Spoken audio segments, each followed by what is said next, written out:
afayeenka madaxweynaha maamulka Hirshabelle Cabdishakuur Cabdullaahi Axmed Shaasha ayaa maanta waxa uu booqasho ku tagay webiga Shabeelle oo biyo-gursaday. Master Shaasha afayeenka madaxweynaha Hirshabelle ayaa waxa uu baaq u diray qurbo-joogta ka soo jeeda deegaanada Hirshabelle. waxa uuna sheegay in ay si degdeg ah ay ugu soo gurmadaan dadka biyo la'aanta saameeyay. Afayeenka oo ka hadlaya waxa uu yiri waxaan ku suganahay webiga Shabeelle magaalada Jowhar Mara waxaan dhex taaganahay hadda webiga bartamihiisii oo aad u guray oo biyo la'aan badan laga dareemayo.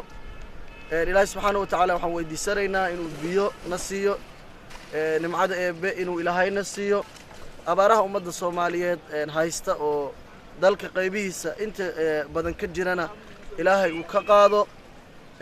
runtii waxaan u imid inaan wax ka ogaado xaaladda webiga Hirshabelle wax badan indhahaygu ay qabanayaan dawladda Hirshabelle gaar ahaan madaxweynaha dawladda Hirshabelle Dr. Cali Cabdullaahi Cosoble waxa uu hore u sheegay ballan qaaday waxyaabaha uu tiirarka u ah shaqadiisana ay kamid tahay sidii webiga Shabeelle dhibaatooyinkiisa ay soo laabtaan oo wax uga qaban lahaa.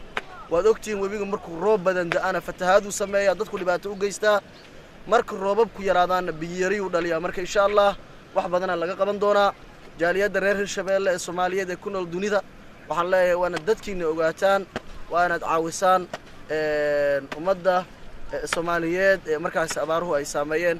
waadna mahadsantihiin. berihii la soo dhaafay ayaa goobaha jiinka webiga laga dareemayay biyo la'aan iyadoo saameyn ay ku yeelan karto goobaha uu maro webiga Shabeelle. Xuseen Ali Geesi waa Beri TV Jowhar.